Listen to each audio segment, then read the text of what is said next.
Okay. It is Weird Tingly Wednesday. I'm Polly. This is TodayFM. It is 10:09. Weird Tingly Wednesday is when we celebrate the unknown. Those things that go bump in the night. Are they spirits? Are they our imagination? Are they dreams? Have we just had a little too much vino? What is going on? I mean, I have had experiences that I honestly can't explain away.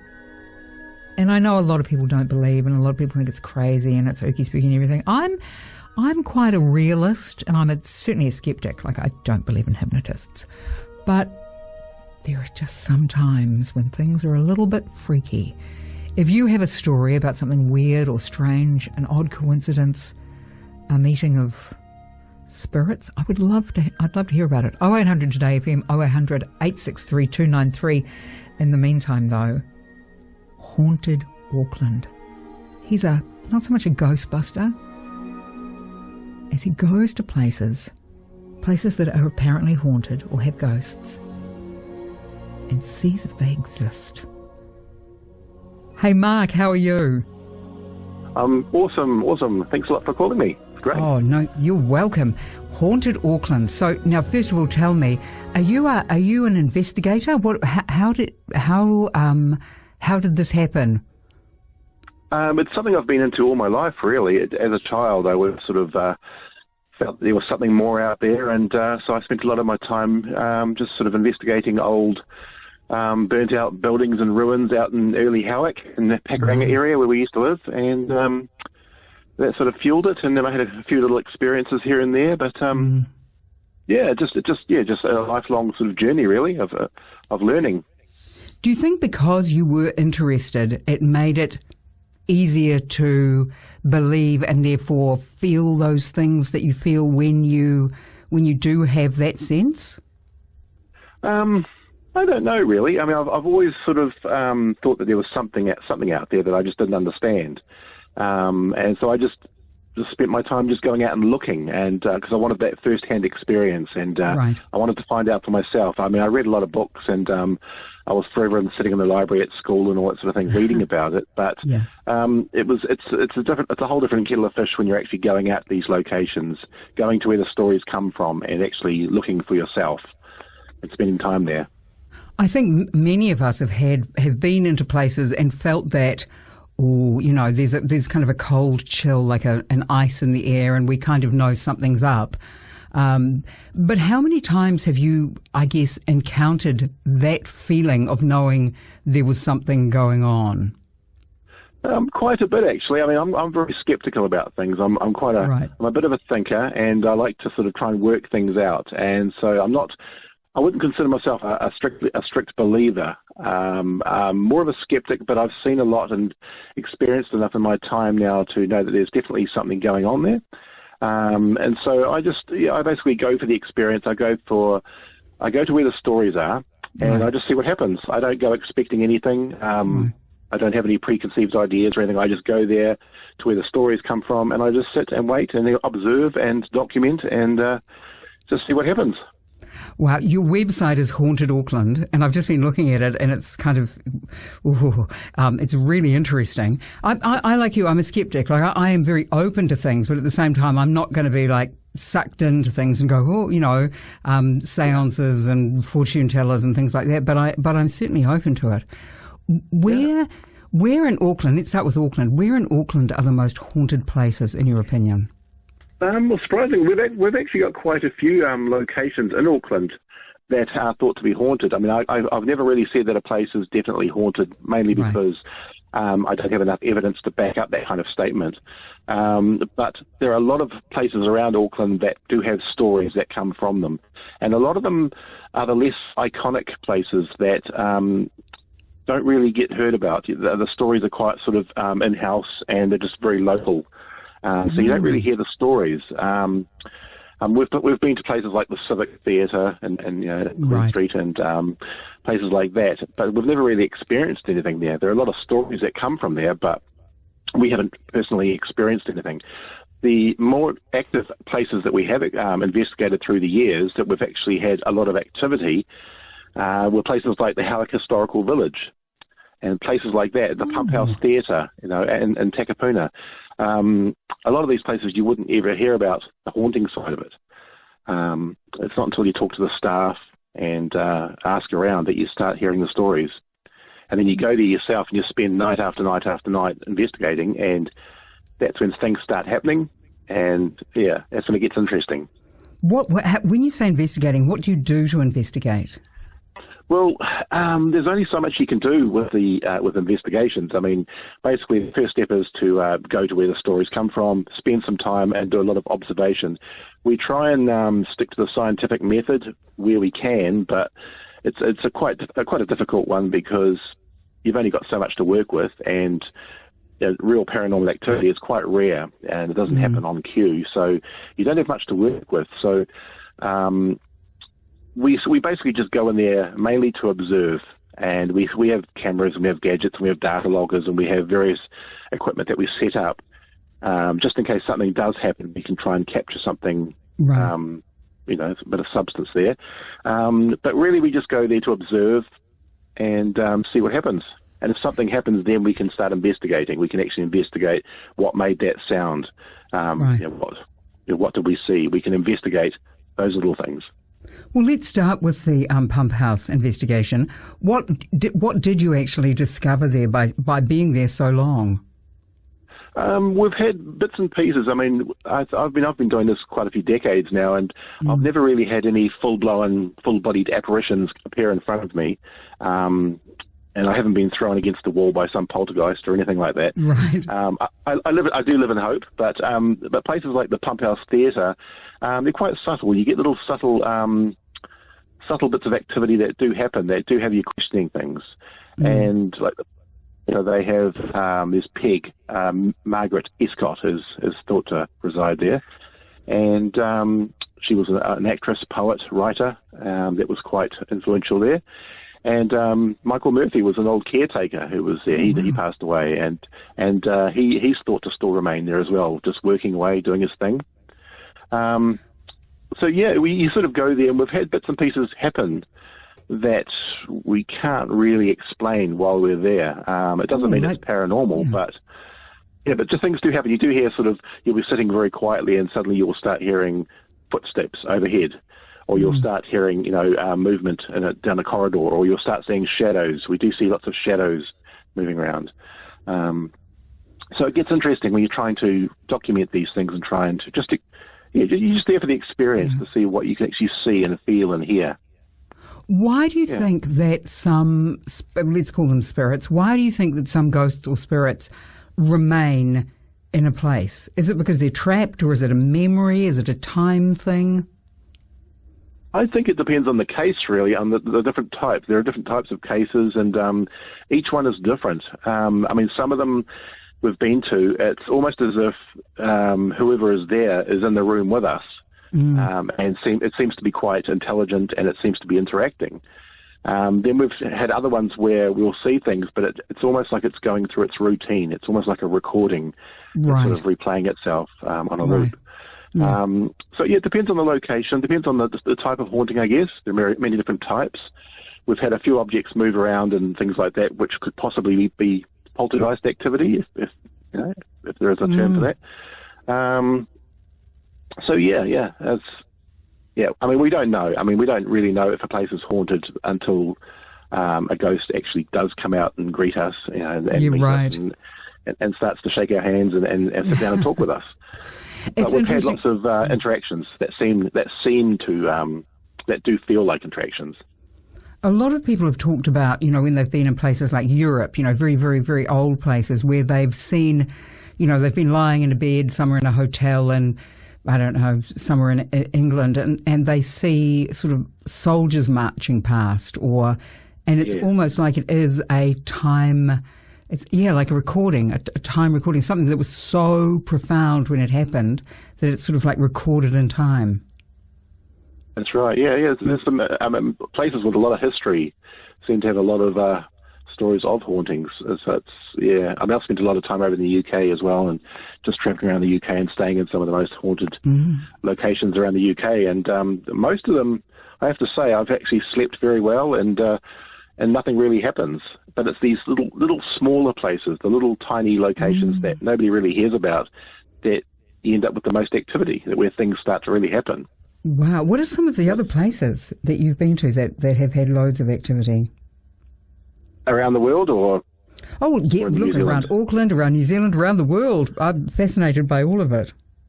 There's a place in Takapuna, it's the Lake House Art Centre. We've spent quite a bit of time there. We have unlimited access to that place now, and we've spent a lot of nights there.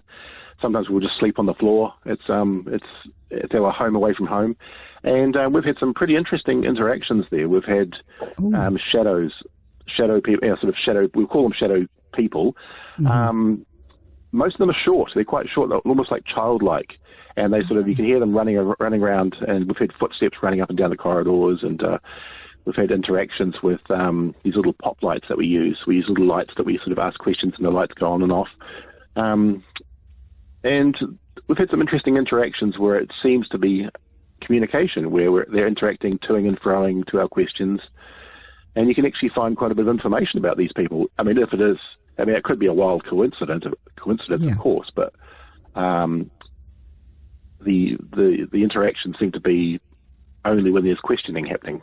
Oh my goodness! What about other places? It does happen quite a bit. Yeah. Other places in New Zealand that you have found that are particularly perhaps haunted? Let's see. Well, Kingseat Hospital, out in Karaka, that's a favourite of ours. We've spent a lot of time there. We've spent quite a few years there investigating the various different villas in Kingseat, and we've had some interesting experiences there, from footsteps to moving shadows to just things moving around, and just voices and just things like that. Voices. Yeah. Things are captured on audio recorders and all that you didn't hear at the time, but they sort of come out on the recordings. We've found that quite a bit, actually. A lot of the voices and sounds that we do have come up on our audio recorders seem to be transmitted electronically, so you don't hear them at the time, but they seem to be transmitted directly into the recorder. Oh, my goodness. We've always found that interesting, yeah.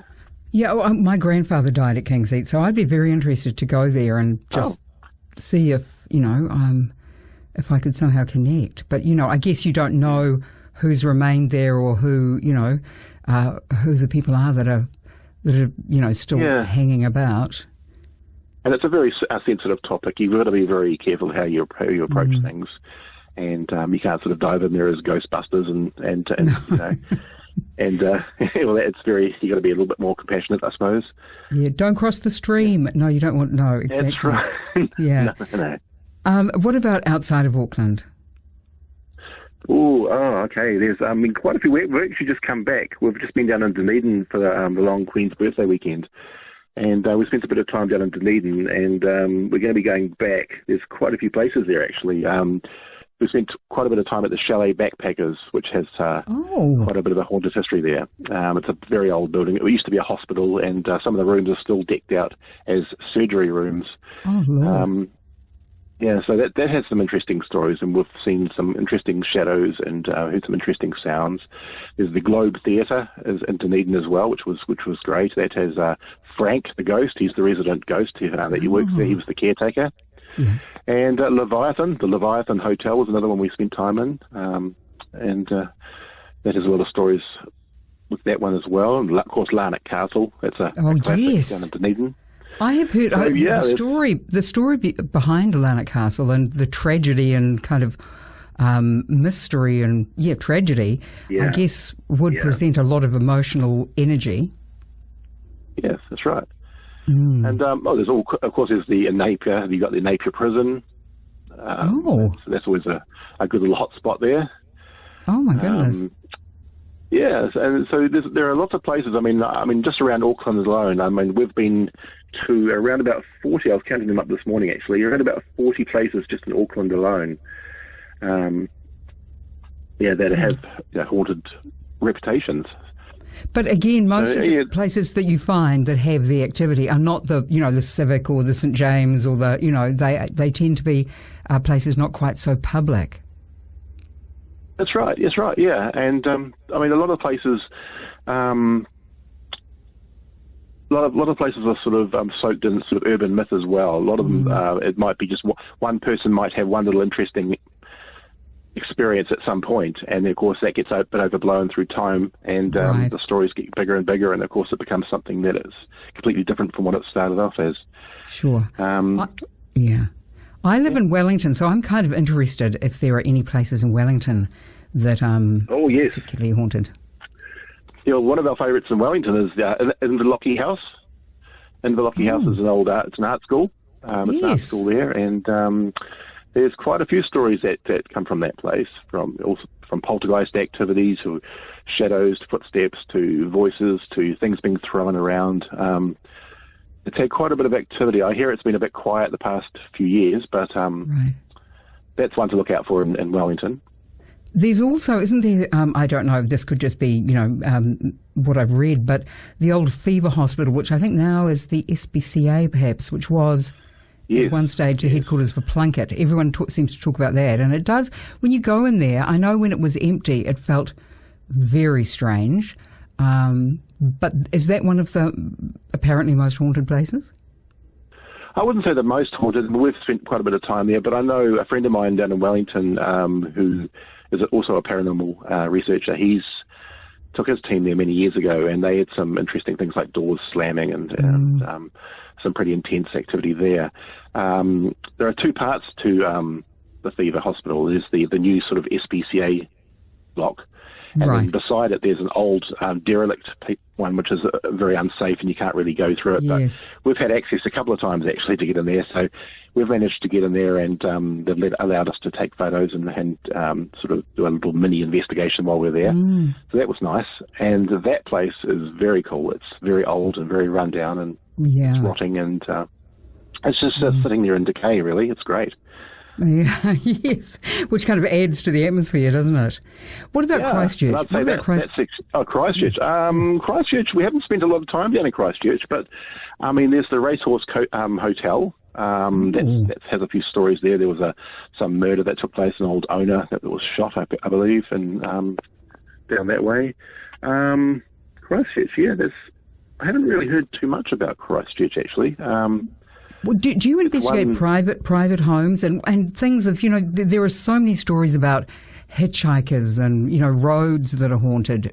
Is that something you also investigate? Oh, yes. Yes, we also do the, out by Wairau, the old desert road. Yes. There's meant to be the Goat Man. The Goat Man. The Goat Man, yes. There's a Goat Man. Yeah, he's been spotted. That's a myth that sort of spreads many generations, and he's still sighted to this day. Good apparently. Lord. Yep. We sort of go where the stories are, really. I mean, if there's an interesting strip of road that has a story attached to it, we'll go check it out and document it and sit on that road for a bit and see what happens, and move on to the next place. As I asked before, the private homes, do you ever get contacted by people going, look, I've moved into, because I went into a house that I am sure had something going on really near Eden Park, an old villa that I was going to rent, and I went into one room and that was it, I ran. Do you get private homes contacting you? Yes, we used to. When we sort of first started up, the first few years back, we started up, but we don't do it much these days, but mainly because we've found a bit of a pattern, and it's sort of based around, there's a lot of mental illness, medication, and things like that, sort of subjects that we aren't really qualified to be dealing with. Right, yeah. And we found that a lot of the private home ones do tend to sort of point towards being a mental illness or a sleep disorder or sort of child behavioural issues and just things like that. And we're just not qualified to deal with those sorts of situations. I know a lot of teams do go in there, and I think it's possibly a bad move to go to these places, because just by turning up, you're fueling their fears, and you're basically confirming for them that there's something there. And if you've got a family that are living in a fear over something, and it kind of looks like a mental health issue or something like that, or there's drugs involved or alcoholism and stuff like that, then the worst thing we can do is turn up with our gadgets and, fuel their fears.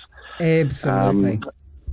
I mean, we know teams that will sort of go to have people's private homes and they'll start waving the incense around and the sage and doing little rituals and things, and it ends up worse than, than it should be, really. We tend to stay away. How do you find time to travel so much? I mean, is this your primary purpose, or do you have, like another career, or is this your primary thing? Oh, no, I have a full-time job. I work in the printing industry. We all have full-time jobs. You need to, because it's actually a very expensive hobby. But travelling around, I mean, basically we use up our holidays, and we do weekends, and sometimes we'll tack on an extra day or two to our weekends, and we just do it whenever we can, and we just travel when we can afford it, and when we have locations to go see, and Well, I tell you what, next time you go to King's Seat, I would love to. I don't know how if you'll take me on with you. I mean, I wouldn't be doing it because I'm not a journalist. I'm just a person, but I'd be very interested to accompany you at some stage, because, as I said, I'm a skeptic, but I'm open, and I would find that very interesting. Hey, the best way to find the answers is to actually go there and have a look for yourself. So I recommend it, definitely. So we can do that. That's no problem. Actually, we've got some things worked out in the pipeline for King's Seat anyway, so which are quite exciting. I'll stay in touch. We'll yes, we definitely. Oh, wow. Oh, look, thank you so much, Mark. I really appreciate your time. Fascinating. And I think it's what I have found when it comes to the paranormal and, ghosts and spiritual things, it is much easier to take on board when you're hearing somebody who sounds normal. You know what I mean? Like, right. you don't sound at all sort of like, ooh. So I really appreciate your time, and we'll stay in touch. I've joined up, so I'll be getting your emails, and I'm looking forward to going out with you guys. Excellent. And check out our Facebook page as well, because we keep everybody up to date on that as well. So, and that's Haunted Auckland? That's great. Haunted Auckland, yes. Right. Fantastic. Thank you so much, Auckland, Mark. Yes. All right. No worries, Polly. We'll stay in contact. Thank you so much. We will do. No worries. Okay. Thank you. See ya. Bye. Polly Gillespie. I'm so sorry. This is so late. It's 20.